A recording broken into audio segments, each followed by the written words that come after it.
అప్పుడు తిరిగి హనుమని ఒక్కరిని వెనక్కి పిలిచి ఒక మాట అన్నారు. గతిర్వేగశ్చ తేజశ్చ, ఓ హనుమ, నీ యందు మాత్రమే గతి, వేగము, తేజస్సు ఉన్నాయి. లాఘవంచ మహాకపేహే, ఇవే కాదు, నీకు లంఘన శక్తి ఉన్నది.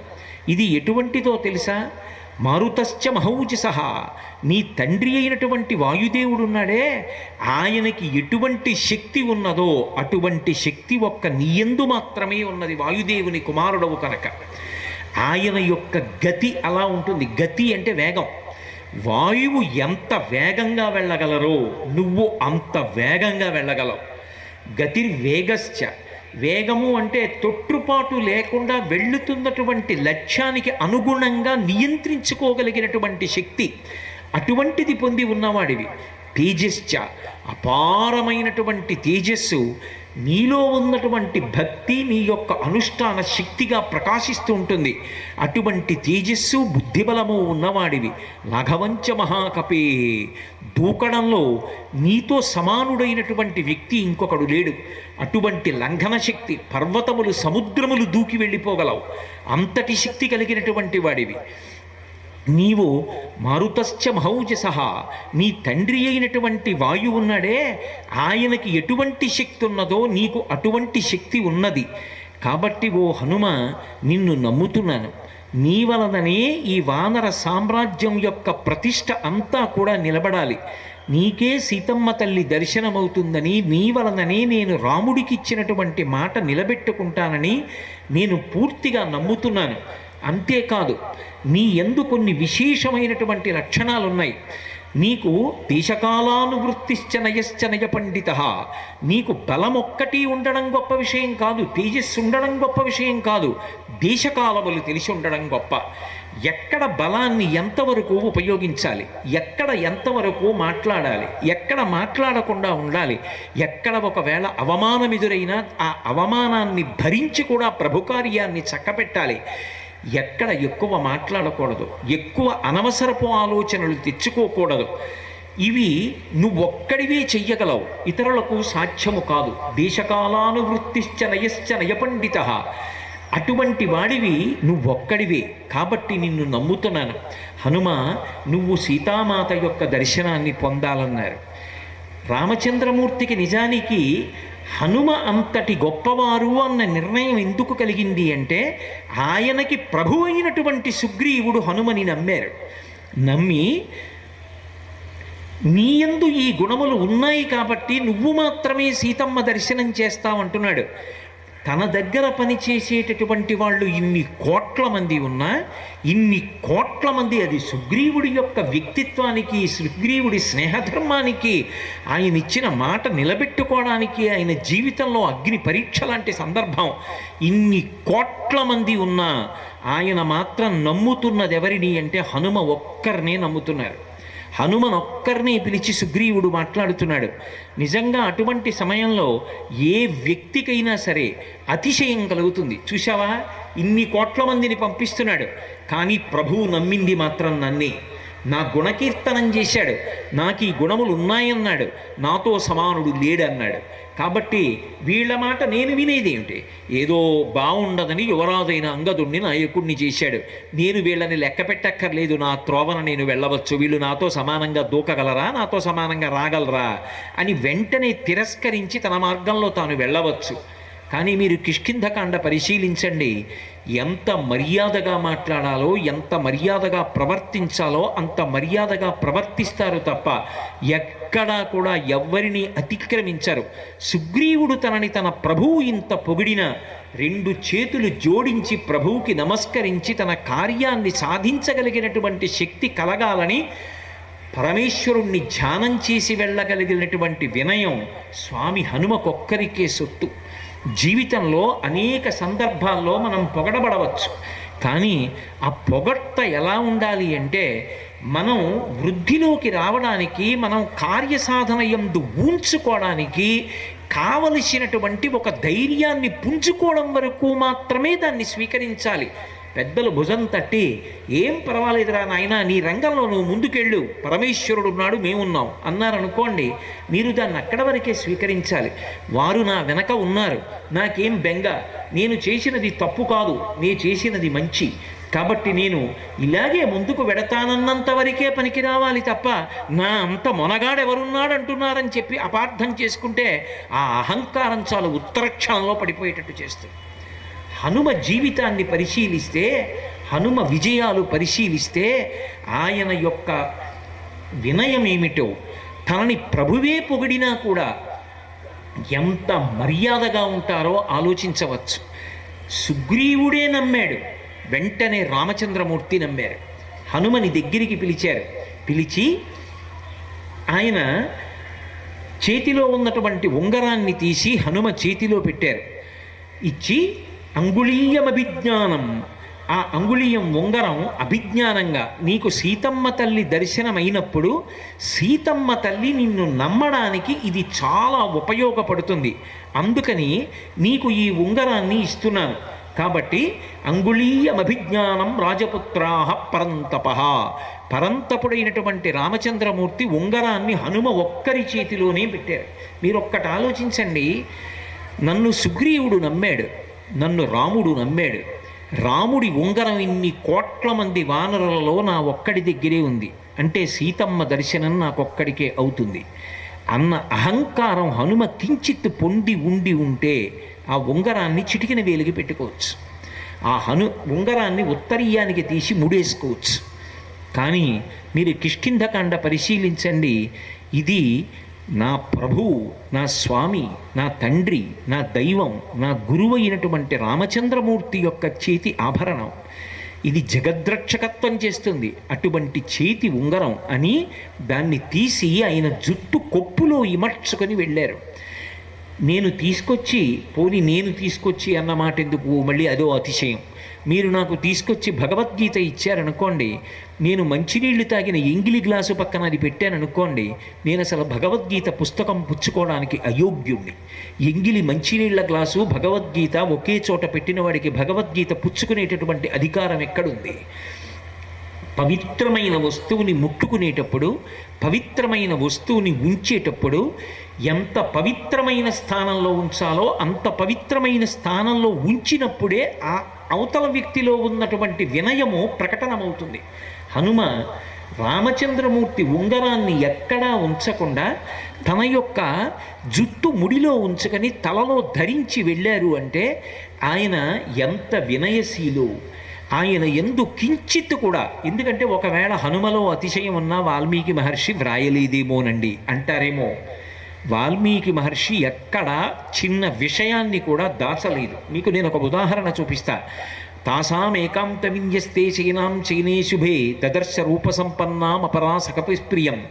రావణుడితో అనేక మంది పడుకుని ఉండగా మండోదరి ఒక్కతే వేరే హంసతూలికా తల్పం మీద పవిత్రంగా పడుకుని ఉంటే బహుశా ఈమె సీతమ్మ అయి ఉండవచ్చు అని సంతోషపడిపోయినటువంటి హనుమ అస్ఫోటయామాస చుచుంబపుచ్చం ననంద చిక్రీడ జగౌ జగామ స్తంభానరోహాత్ నిపపాత భూమౌ నిదర్శయన్ స్వాం ప్రకృతిం కపీనాం అన్నారు మహర్షి.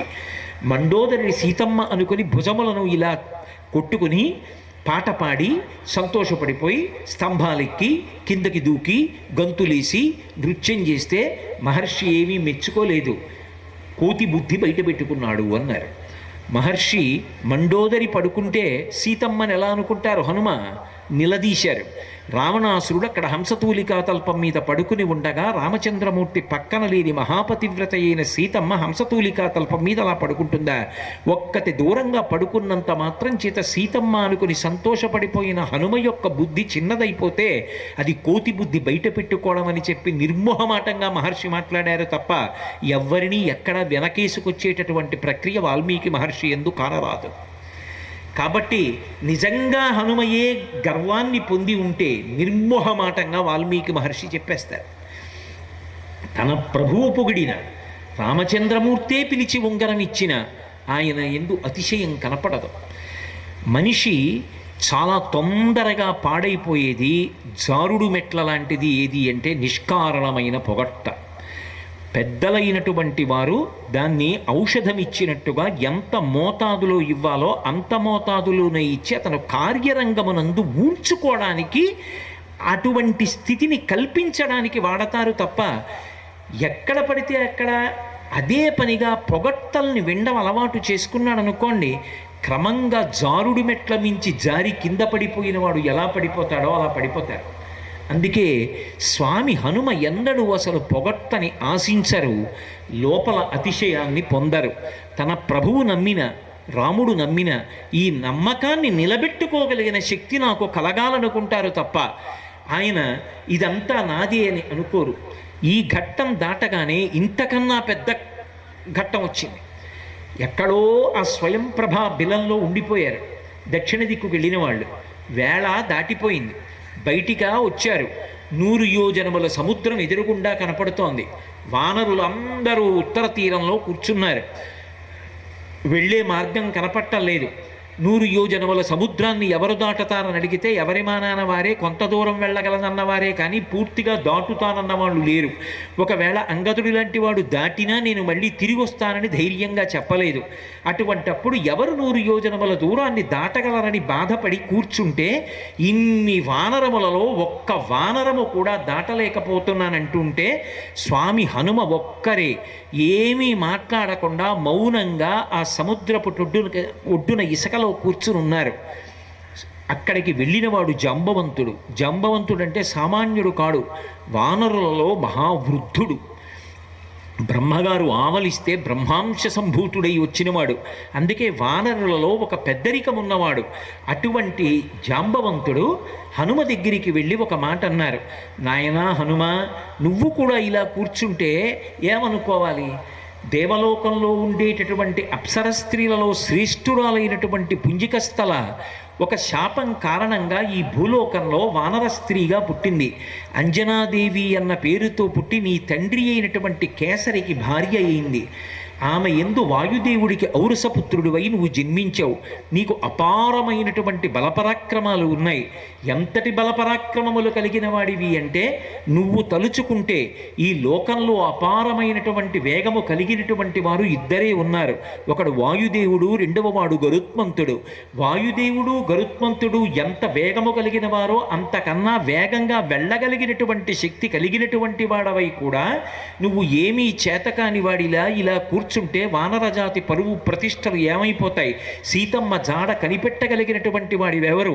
ఒకానొక నాడు నువ్వు అంజనాదేవి గర్భము నుండి భూమి మీద పడుతూనే పైన ప్రకాశిస్తున్నటువంటి అరుణారుణ వర్ణంలో ఉన్నటువంటి సూర్యబింబాన్ని చూసి తినే ఫలము అని భ్రమించి పుట్టినటువంటి పసిపిల్లవాడివి ఆకాశ మార్గంలో వెడుతుంటే బాలార్కాభిముఖో బాలో బాలార్క విమూర్తిమాన్, బాలసూర్యుడికి ఎదురుగుండా బాలసూర్యుడు వెడుతున్నాడా అన్నట్టుగా నువ్వు వెడుతున్నప్పుడు నీ యొక్క తేజస్సును చూసి రాహుకేతువులు భయపడితే రాహువు యొక్క ప్రార్థన విని ఇంద్రుడు బయలుదేరి వచ్చి వజ్రాన్ని ప్రయోగిస్తే ఆ వజ్రపు దెబ్బ చేత నీ ఎడమ దవడ సొట్టబడి పర్వత శిఖరానికి ఒరుసుకుని కింద పడిపోతే నీ తండ్రి వాయుదేవుడు ఆగ్రహించి నిన్ను చేతులలో పట్టుకుని నిలబడితే బ్రహ్మదేవుడు దేవతా సమూహములతో కలిసి ఆ గుహ దగ్గరికి వచ్చి దేవతలందరూ లోకపాలకులు నీకు అపారమైనటువంటి వరములు ఇచ్చారు.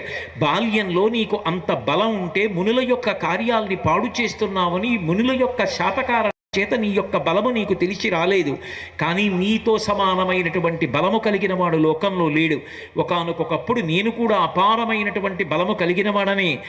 సాక్షాత్ శ్రీ మహావిష్ణువు ఒకానొక నాడు ఆయన వామనమూర్తిగా వచ్చి 3 అడుగుల చేత భూమిని ఆకాశాన్ని కొలవడానికి పెరిగిపోతే ఇంతంతైవటుడు ఇంతయై మరుగుతానింతై అభోవీధిపై అంతైతో యజమండలగ్రమణ కల్లంతై ప్రభారాశిపై అంతై చంద్రునకంతయై ధ్రువునిపై అంతై మహర్వాటిపై అంతై సత్యపదోన్నతుండగుచ బ్రహ్మాండాంత సంవర్ధి అయి అన్నట్టుగా పెరిగిపోతే ఆయనకి 21 మార్లు ప్రదక్షిణ చేసిన వాడను.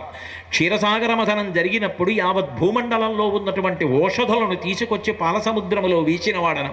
కానీ ఇవాళ ఓపిక లేదు, నేను సముద్రాన్ని దాటలేను. దాటగలిగిన శక్తి ఉండి కూడా నువ్వు ఇలా కూర్చుంటే ఎవరు కాపాడతారు? హనుమాన్ హరిరాజస్య సుగ్రీవశ్చ సమోహ్యపి రామలక్ష్మణయోశ్చాపి తేజసా చ బలీన చ. పొగడడానికి చెప్పట్లేదు, పరమ సత్యాన్ని చెప్పాడు జాంబవంతుడు ఆ రోజున. ఓ హనుమ, నీ గురించి నువ్వేమనుకుంటున్నావో, నువ్వెవరో తెలుసా? అసలు సహజముగా కోతులకు రాజువు నువ్వే. సుగ్రీవశ్చ సమోహ్యపి, సుగ్రీవుడితో సమానమైన బలపరాక్రమములు. అసలు యథార్థముగా చెప్పవలసి వస్తే అంతకన్నా ఎక్కువ బలపరాక్రమములు ఉన్నవాడవు. అంతేకాదు రామలక్ష్మణయోశ్చాపి తేజసాచ బలీనచ, రామలక్ష్మణులిద్దరి యొక్క తేజస్సు బలము ఎటువంటివో నీ యొక్క తేజస్సు బలము అంతకన్నా కించిత్ కూడా తక్కువ కావు. వాళ్లతో సమానమైనటువంటి బలము తేజస్సు కలిగిన వాడివి. అటువంటి వాడివి చేతకాని వాడిలా కూర్చుండిపోతావా? లే, నీ యొక్క తేజస్సుని పుంజుకో. ఉత్తిష్ట హరిషార్దూలా లంఘయస్వ మహార్ణవం పరాహి సర్వభూతానాం హనుమన్యా గతిస్తవ. ఈ లోకములో ఉన్నటువంటి ఏ ప్రాణికి కూడా నీకున్నటువంటి తేజస్సు కానీ నీకున్న లంఘన శక్తి కానీ లేదు. నా మాట నమ్ము. లే, నీతో సమానంగా ఎగరగలిగినటువంటి వాళ్ళు ఈ లోకంలో లేరు. వానర కార్యాన్ని సాధించు, సుగ్రీవుడి యొక్క మాట నిలబెట్టు, వానరుల యొక్క పరువు ప్రతిష్టల్ని నిలబెట్టమంటే ఇంతమంది వానరులు అలా నిలబడిపోయి చూస్తుంటే ఇంత బలపరాక్రమములు తనకి ఉన్నాయని శాప విమోచనమై తెలుసుకున్నటువంటి హనుమ ఒక్క దూకి నా అంతటి వాణ్ణి నేనని వానరుల వంక గేలిగా నవ్వినా మనం ఎవ్వరం తప్పు పట్టడానికి వీల్లేదు. ఈ మాటలు జాంబవంతుడు చెప్తే అతిశయాన్ని పొందలేదు సరికదా. రెండు చేతులు జోడించి వానర వృద్ధులందరి వంక తిరిగి పేరు పేరున నమస్కరించారని వాల్మీకి మహర్షి రచించారు. అది ఆయన వినయం. ఇంత క్లిష్ట స్థితిలో ఎవరూ సాధించలేని కార్యాన్ని నువ్వు ఒక్కడివే సాధించగలవన్నప్పుడు లేచి నిలబడి పెద్దలకు నమస్కరించారు తప్ప నా అంతటి వాడను నేనని కనుబొమలు ఎగరవెయ్యలేదు. సమకాలీన సమాజం కాదు, దేశకాలముల యందు ఎప్పుడైనా సరే ఎంత సాధించినా ఒక వ్యక్తి ఎంత వినయంగా బ్రతకాలో నాకేం తెలుసు, నేనేం సాధించాను మహాత్ములతో పోలిస్తే, హనుమతో పోలిస్తే నేను సాధించిన దేపాటి నాకున్న దేపాటి అని పోల్చుకున్న నాడు అతిశయం దగ్గరికి రాకుండా వినయంగా బ్రతకగలిగినటువంటి లక్షణం అబ్బుతుంది. మహానుభావుడు బయలుదేరుతూ అంటారు, యథార్థమునకు గరుత్మంతుడు సముద్రం మీద ప్రయాణం చేస్తూ పాములను తన నోటితో కరచుకుని పోవడం నేను అనేక పర్యాయాలు చూశాను. వాయువుతో గరుత్మంతుడితో సమానమైనటువంటి బలపరాక్రమములు కలిగిన వాడను. మేరు పర్వతానికి అనేక పర్యాయములు ప్రదక్షిణం చెయ్యగలను. సూర్యుడితో కలిసి బయలుదేరి ఉదయాత్రి నుంచి అస్తాద్రికి ఆయన కన్నా ముందు వచ్చి ఆయన అస్తాద్రికి రాకముందు మళ్ళీ అభిముఖంగా వెళ్ళగలిగినటువంటి శక్తి కలిగినటువంటి వాడను. గరుత్మంతుడితో పోటీపడి ఆయనతో సమానంగా వెళ్ళగలిగినటువంటి వాడను. యువతల వైపున నిలబడి అవతల వైపు అంచు ముట్టుకోగలిగిన వాడను. జలములతో పర్వతములతో నిండిన ఈ భూమిని అంతటినీ కూడా కంపింప చెయ్యగలిగిన వాడను. అపారమైన వేగంతో సముద్రలంఘనం నేను చేస్తున్నప్పుడు నా తొడల వేగానికి పర్వతములు చూర్ణములైపోతాయి. సముద్రము యొక్క కెరటములన్నీ కూడా పైకెత్తబడినప్పుడు లోపల ఉన్నటువంటి ప్రాణులు, పడుకున్న మనిషి బట్ట నిద్రలో గాలికి ఎగిరిపోతే గుప్తముగా ఉండవలసిన అవయవములు పైకి కనపడినట్టుగా సముద్రము లోపల ఉన్న భూతములు కనపడేటట్టుగా వేగముతో ప్రయాణించగలిగినటువంటి వాడను. కూకటి వేళ్లతో ఈ మహేంద్రగిరి పర్వతం మీద ఉన్నటువంటి పెద్ద పెద్ద వృక్షములను నా తొడల వేగము చేత పెకలింపగలిగినటువంటి వాడను. ఈ భూమ్యాకాశములను ఏకం చెయ్యగలను. అటువంటి నేను వానరులైన మీ అందరికీ అభయమిస్తున్నాను. మన కార్యాన్ని సాధిస్తాను. వానర జాతి పరువు ప్రతిష్టలు నిలబెడతాను. రామచంద్రమూర్తి కార్యాన్ని సాధిస్తాను. సుగ్రీవుడి యొక్క మాట నిలబెడతాను. సీతమ్మ జాడ కనిపెట్టి వెనక్కొస్తాను. మీరందరూ కూడా స్వాంతన పొందండి, బెంగ పెట్టుకోకండి. ఇదిగో నేను ఇప్పుడే వెళ్ళొస్తానని చెప్పి మహానుభావుడు వానరులు బెంగ పెట్టుకోకుండా ఉత్సాహపడి సంతోషం పొందడానికి ఉన్న సత్యాన్ని చెప్పారు తప్ప తాను అతిశయం పొంది మాత్రం ఎక్కడా మాట్లాడలేదు. నాయనా, నువ్వు వెళ్ళినటువంటి కార్యం మంగళప్రదంగా పూర్తి కావాలని మేమిద్దరం అందరం ఇక్కడ ఒంటికాల మీద నిలబడి నీ కోసమని భగవంతుడికి సంబంధించినటువంటి కార్యములను చేస్తూ ఉంటాం. నువ్వు సీతమ్మ జాడ కనిపెట్టి వెనక్కి రావయ్యా అని పెద్దలు ఆశీర్వచనం చేస్తే తనకి ఇంత బలపరాక్రమాలున్నాయని తెలుసు. ఇంత బలపరాక్రమాలున్నాయని తెలుసున్న వ్యక్తి సముద్ర లంఘనం చేసే ముందు ఒక మాట అంటారు. ఇది జీవితంలో ప్రతివారు నేర్చుకోవలసినటువంటి విషయం. యథారాఘవ నిర్ముక్త శరశ్వసన విక్రమ గచ్చేతత్వద్గమిష్యామి లంకాం రావణపాలితాం నహి ద్రక్ష్యామి ఇది లంకాయాం జనకాత్మజాం అనేనైభివేగేన గమిష్యామి సురాలయం బద్ధ్వా రాక్షసరాజేన మానయిష్యామి రావణం. సర్వదా కృతకార్యోహామి స్వామి సహసీతయా అంటారు. ఇక్కడ నుంచి నేను ఈ 100 యోజనముల లవణ సముద్రాన్ని గడచి ఆవలి ఒడ్డుకు వెళ్ళి లంకాపట్టణంలో ఉన్నటువంటి సీతమ్మ తల్లి యొక్క జాడ కనిపెట్టి వెనక్కొచ్చి రామచంద్రమూర్తికి నివేదిస్తాను. నేను వెళ్ళేటప్పుడు ఎంత బలంతో, ఎంత పరాక్రమంతో, ఎంత తేజస్సుతో వెడతానంటే ఆ బలపరాక్రమములు ఎక్కడివి అంటే రామచంద్రమూర్తి పట్టుకున్నటువంటి బంగారు కోదండము యొక్క వింటినారిని ఆయన సంధించి దానిలోకి బాణాన్ని ప్రవేశపెట్టి ఆకర్ణాంతంలాగి విడిచిపెట్టినప్పుడు రాముడిలో ఉండేటటువంటి శక్తిని పుంజుకున్నటువంటి బాణము మధ్యలో ఎక్కడా ఆగకుండా తిన్నగా వెళ్ళి లక్ష్యం మీద ఎలా పడుతుందో అలా నాలో ఉన్నటువంటి బలపరాక్రమములు రామచంద్రమూర్తి యొక్క అనుగ్రహము తప్ప నావి కావని ప్రకటించి వెళ్ళినటువంటి అపారమైనటువంటి వినయమునకు పరాకాష్ఠ స్వామి హనుమ.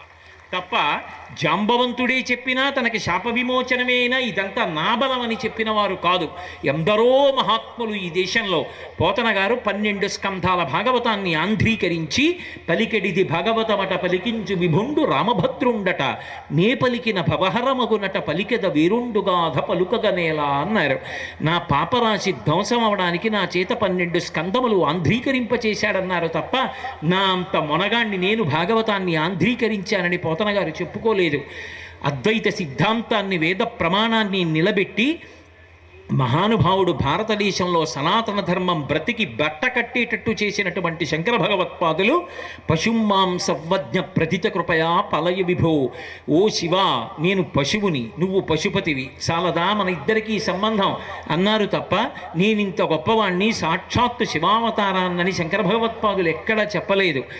ఎంత గొప్పవారు కూడా ఒదిగి ఉండి తన వినయం చేత గొప్పవారయ్యారు తప్ప ఏదో ఒక్క చిన్న విభూతి ఉన్నంత మాత్రం చేత మేము ఇంతవాళ్ళం అంతవాళ్ళమని గుండెల మీద చేతులేసుకొని చరుచుకోవడం ఈ దేశం యొక్క ప్రజ్ఞ కాదు, ఈ దేశం యొక్క సంస్కృతి కాదు. ఈ దేశం యొక్క సంస్కృతి మూలాలు ఎక్కడున్నాయంటే ఆ వినయంలో ఉన్నాయి. అందుకే మహానుభావుడు అంత వినయ ప్రకటనం చేసి బయలుదేరి ఆ సీతమ్మ తల్లి యొక్క జాడ కనిపెట్టడానికి వెళ్ళారు. వెళ్ళినటువంటి మహానుభావుడికి ఎన్నో క్లిష్టతరమైనటువంటి సందర్భములు ఏర్పడ్డాయి. సీతమ్మ తల్లి జాడ కనిపెట్టారు. కనిపెట్టి ఆమెతో మాట్లాడుతున్నప్పుడు ఆ తల్లి ఒక ప్రశ్న వేసింది. నాయనా హనుమా, వానరులు వస్తారంటున్నావు కదా, అన్ని కోట్ల వానరములు ఉన్నాయంటున్నావు కదా, మరి ఉత్తర తీరంలో అన్ని లక్షల వానరములు ఉండిపోయాయి కదా, ఎవ్వరూ సముద్రాన్ని దాటి రాలేకపోయారు కదా, నువ్వు ఒక్కడివే కదా దాటి వచ్చావు, అంటే రేపు పొద్దున్న నువ్వు ఒక్కడివే కదా వస్తావు, రామరావణ యుద్ధంలో నువ్వు వస్తే మహా అయితే భుజాల మీద రామలక్ష్మణుల్ని తీసుకొస్తావు. ఇంత అపారమైన సేనావాహిని ఉన్నటువంటి ఈ రావణ పాలిత అయిన లంకలోకి ఎంతమంది వానరులు రాగలరు? నువ్వొక్కడివి ఇంతటి తేజోమూర్తివి కాబట్టి రాగలిగావు. సీతమ్మ అంతటిది రామాయణంలో ఒక మాట అంది, హనుమాన్ యత్నమాస్తాయ దుఃఖక్షయకరో భవ అంది. నాయనా హనుమ, నువ్వే నాకు ప్రమాణం, నీ వలననే నాకు దుఃఖం పోవాలంది. సీతమ్మ అన్న ఆ ఒక్క మాటకి ఆయన బోరలు విరుచుకి తిరగచ్చు. సీతమ్మ అంతటిది నన్ను చెప్పింది, నీ వలనే నా దుఃఖం పోవాలని అడిగింది అని గొప్పగా చెప్పుకోవచ్చు సాటి వానరులకు. కానీ ఆయన గర్వం పెరగలేదు. సరికదా, సమాజంలో ఒక వ్యక్తి డగ్గుత్తికతో నిరుత్సాహంతో ఉన్నప్పుడు ఆ వ్యక్తికి తన మాటల చేత ప్రాణములు పోసి నిలబెట్టడం తన కర్తవ్యం అనుకున్నారు తప్ప ఆవిడ అలా అంది అని ఆయన ఎక్కడా అతిశయాన్ని పొందలేదు. సరికదా, లోకంలో ఎవ్వరూ అనలేని ఒక మాట అన్నారు. అమ్మా, ఏ వానరుడు రాడని ఎందుకు అనుకుంటున్నావమ్మా? సుగ్రీవుడి దగ్గర కొన్ని కోట్ల వానరములు ఉన్నాయి. వాళ్ళు ఆకాశంలో ఎగురుతారు, భూమి మీద వెడతారు, అడ్డంగా వెళ్ళగలరు. అమ్మా, ఒక్కొక్కళ్ళు 10,000 ఏనుగుల బలము కలిగినటువంటి వారు. అంతటి అపార బలము కలిగినటువంటి వానరులు ఈ భూమి మించి లంకాపట్టణంలోకి ప్రవేశించడం, సముద్రాన్ని దాటడం పెద్ద విశేషమా? చాలా సునాయాసంగా వస్తారమ్మా. నేనే వచ్చానంటే మిగిలిన వాళ్ళు రాకపోవడం ఏమిటమ్మా? మద్విశిష్టాశ్చ తుల్యాశ్చ సంతి తత్ర వనౌకసః మత్త ప్రత్యవర కశ్చిన్నాస్తి సుగ్రీవ సన్నిధౌ. అమ్మా, నాతో సమానులున్నారు, నాకన్నా అధికులున్నారు సుగ్రీవుడి దగ్గర. నాకన్నా కూడా బలంలో కానీ, తేజస్సులో కానీ, బుద్ధిలో కానీ, పరాక్రమంలో కానీ, గతిలో కానీ తక్కువవాడు లేడమ్మా. తల్లి నీకు తెలియదా? అంతఃపుర స్త్రీల దగ్గరికి పంపించేటప్పుడు అందరికన్నా తక్కువ బలం ఉన్నవాడిని పంపిస్తారు. నేను వచ్చాను అంటే అమ్మ అందరికన్నా తక్కువ బలం ఉన్నవాడిని, నేనే వచ్చానంటే ఇక మిగిలిన వాళ్ళు రాలేకపోవడం ఏమిటమ్మా? అందరూ రాగలిగిన వారే. నేనే వచ్చినప్పుడు రామలక్ష్మణుల్ని నా భుజం మీద కూర్చోపెట్టి తీసుకొస్తానమ్మా. ఆ రామలక్ష్మణులు వచ్చి బాణప్రయోగం చేస్తే రావణుడు నిహతుడైతే నిన్ను తీసుకెళ్ళి మళ్ళీ సామ్రాజ్య పట్టాభిషేకం చేసుకుంటాడమ్మా రాముడు అని ఓదార్చారు తప్ప సీతమ్మ తల్లి అడిగిందని పొంగిపోయి నిజమేనమ్మా ఏమొస్తారమ్మా వాళ్ళందరూ అలా నీరసపడిపోయారమ్మా. ఓడు 50 యోజనాలు అన్నాడు, ఓడు 60 యోజనాలు అన్నాడు. ఆఖరికి మా యువరాజు అంగదుడు కూడా ఇక్కడికి వస్తే మళ్ళీ తిరిగి వెళ్ళలేనన్నాడమ్మా. నేను ఒక్కడే వచ్చానమ్మా, చూద్దాంలే అయినా కూడా ఏం బెగ్గబెట్టుకోకు అనో మాట అనొచ్చు. కానీ ఆయన అలా అనలేదు. నాతో సమానులున్నారు, అధికలున్నారు తప్ప నాకన్నా తక్కువ వాళ్ళు లేరన్నారు. అది కేవలం కథగా రామాయణాన్ని ప్రవచనంగా రామాయణంగా చదవడం కాదు. స్వామి జీవితంలో హనుమ విజయ గాథలో ఆయనలో ఉన్నటువంటి గొప్ప గుణమైనటువంటి ఒకటి వినయం.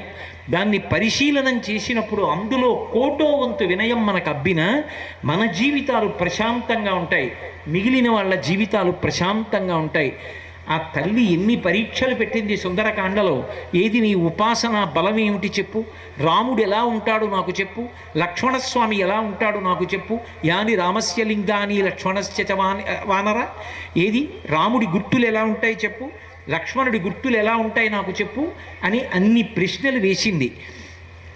రామలక్ష్మణులు ఎలా ఉంటారు అనేటటువంటి దాన్ని అంగప్రత్యంగములను వర్ణించి చెప్పి ఇంత సాధించినటువంటి వ్యక్తి, రాముని యొక్క ఉంగరం తన దగ్గర తప్ప ఎవ్వరి దగ్గర లేనటువంటి వ్యక్తి, దక్షిణ సముద్రాన్ని లంఘించి రాలేక మిగిలిన వాళ్ళు చతికిల పడిపోతే తానొక్కడే దాటి వచ్చినటువంటి మహానుభావుడు సీతమ్మ తల్లి యొక్క చేతిలో ఉంగరాన్ని ఉంచేటప్పుడు వానరోహం మహాభాగే దూతో రామస్య ధీమతః రామనామాంకితం చేదం పశ్య దేవ్యంగుళీయకం ప్రత్యయార్థం తవానీతం తేన దత్తం మహాత్మన. అమ్మా నేను తెచ్చిన వాడిని వానరోహం మహాభాగే, నేను వానరుణ్ణమ్మా అన్నారు తప్ప కనీసం తన పేరు కూడా చెప్పుకోలేదు. అమ్మా హనుమని తీసుకొచ్చానమ్మా అని కూడా అనలేదు. నేను కేసరి పుత్రుణ్ణమ్మా అని చెప్పలేదు, అంజనా నందనుణ్ణమ్మా అని చెప్పలేదు. వానరోహం మహాభాగే దూతో రామస్య ధీమతః, బుద్ధిమంతుడైన రాముని యొక్క దూతనమ్మా, దూతో రామస్య ధీమతః రామనామాంకితం చేదం పశ్య దేవ్యంగుళీయకం ప్రత్యయార్థం తవానీతం తేన దత్తం మహాత్మన సమాస్విషి భద్రం తే క్షీణ దుఃఖ పలాహ్యసి. అమ్మా ఇది అభిజ్ఞానమమ్మా, రాముడు పంపించిన ఉంగరమమ్మా, దీన్ని స్వీకరించి అమ్మా స్వాంతన పొందు, నీకు తొందరలో శుభం కలుగుతుంది, నీ యొక్క దుఃఖమంతా మటుమాయమైపోతుందమ్మా అని చెప్పేటప్పుడు అంత వినయంతో వానరోహం, నేను వానరుడను అని చెప్పారు తప్ప, నేను రామదూతను అని చెప్పారు తప్ప ఎక్కడా కూడా తన పేరు కూడా చెప్పుకోలా, తన తండ్రి పేరు చెప్పలా, తన తల్లి పేరు చెప్పలా, నేనింత బలపరాక్రమములు కలిగినవాడనని చెప్పలా. ఆయన వినయమునకు ఆయనే సాటి. అనితర సాధ్యమైన కార్యాన్ని సాధించారు. గృహీత్వా ప్రేక్షమాణాసా భర్తుక్కర విభూషణం భర్తార వివసంప్రాప్త జానకీ ముదితాభవత్ అంటారు మహర్షి.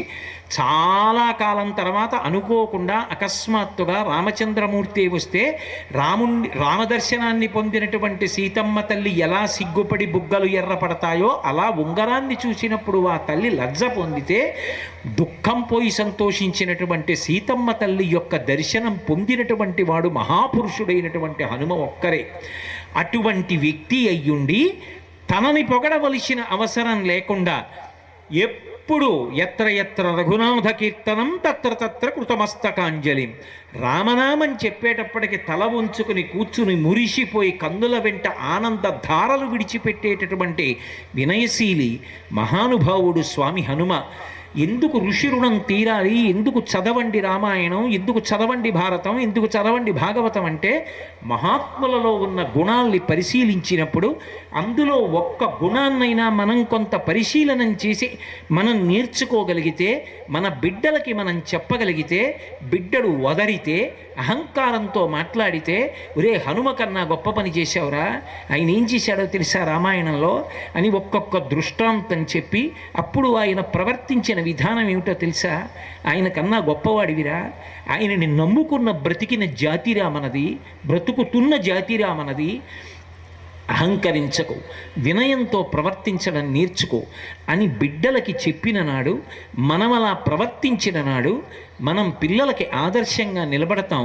వాళ్ళు కూడా ఆ వినయంతో ప్రవర్తించేటటువంటి అవకాశం కలుగుతుంది.